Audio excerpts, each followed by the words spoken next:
সমুদ্র জেলেদের জালে ধরা দিচ্ছে না রূপালী ইলিশ। একই সঙ্গে সাগরে আবারও সৃষ্ট লঘুচাপের প্রভাবে অধিকাংশ মাছ ধরা ট্রলার নিরাপদ আশ্রয়ে ফিরে এসেছে। এতে সরবরাহ কমে বেড়েছে মাছের দামও। তবে আর্থিক লোকসানে পড়েছে মৎস্য বাণিজ্যের সাথে জড়িত সবাই। দুর্যোগের কারণে বন্দরের সবশেষ পরিস্থিতি জানাতে মৎস্য বন্দর আলিপুর থেকে যুক্ত হয়েছেন সহকর্মী জসিম পারভেজ।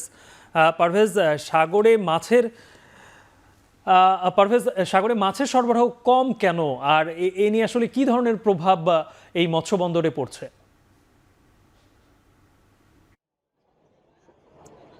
গালিব, বঙ্গোপসাগর হচ্ছে সামুদ্রিক মাছের ভান্ডার, কিন্তু সেই ভান্ডারেই মাছের সংকট দেখা দিয়েছে। এমনটি নিশ্চিত করেছে বঙ্গোপসাগরে শিকাররত যত জেলে রয়েছে, তারা প্রত্যেকেই বলেছে যে বঙ্গোপসাগরে মাছের উপস্থিতি কম থাকায় তাদের জালে কাঙ্ক্ষিত ইলিশ সহ সামুদ্রিক মাছ ধরা দিচ্ছে না। আর বিশেষজ্ঞরা বলছেন যে জলবায়ু পরিবর্তনের প্রভাবে এবং নির্বিচারে মাছ আহরণ হওয়ার কারণেই কিন্তু মাছের সংখ্যাটা কমেছে।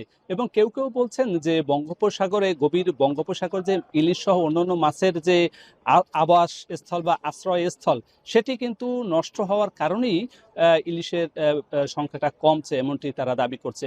তবে এখন যে পরিস্থিতি বর্তমানে বাংলাদেশ ও সমুদ্র সীমায় একটি সুস্পষ্ট লঘু চাপ সৃষ্টি হয়েছে। সে কারণেই কিন্তু আবহাওয়া অধিদপ্তর ৩ নম্বর স্থানীয় সতর্ক সংকেত দেখে যেতে বলেছে। এবং এই জন্যই কিন্তু সকল মাছ ধরা ট্রলার আপনি দেখতে পাচ্ছেন নিরাপদ আশ্রয়ের জন্য মৎস্যবন্দর আলিপুর মহিপুরে তারা আশ্রয়ে রয়েছে। তারা বলছে যে বঙ্গোপসাগরে যেহেতু মাছের সংখ্যা কম, জীবন ও সম্পদের ঝুঁকি না নিয়ে তারা নিরাপদ আশ্রয় ফিরে এসেছেন। তবে যে সকল জেলেরা যতটুকু মাছ শিকার করেছেন, সে সকল মাছ নিয়ে এখানে এই মৎস্যবন্দর আলিপুর মহিপুরে বেচা বিক্রি করেছেন।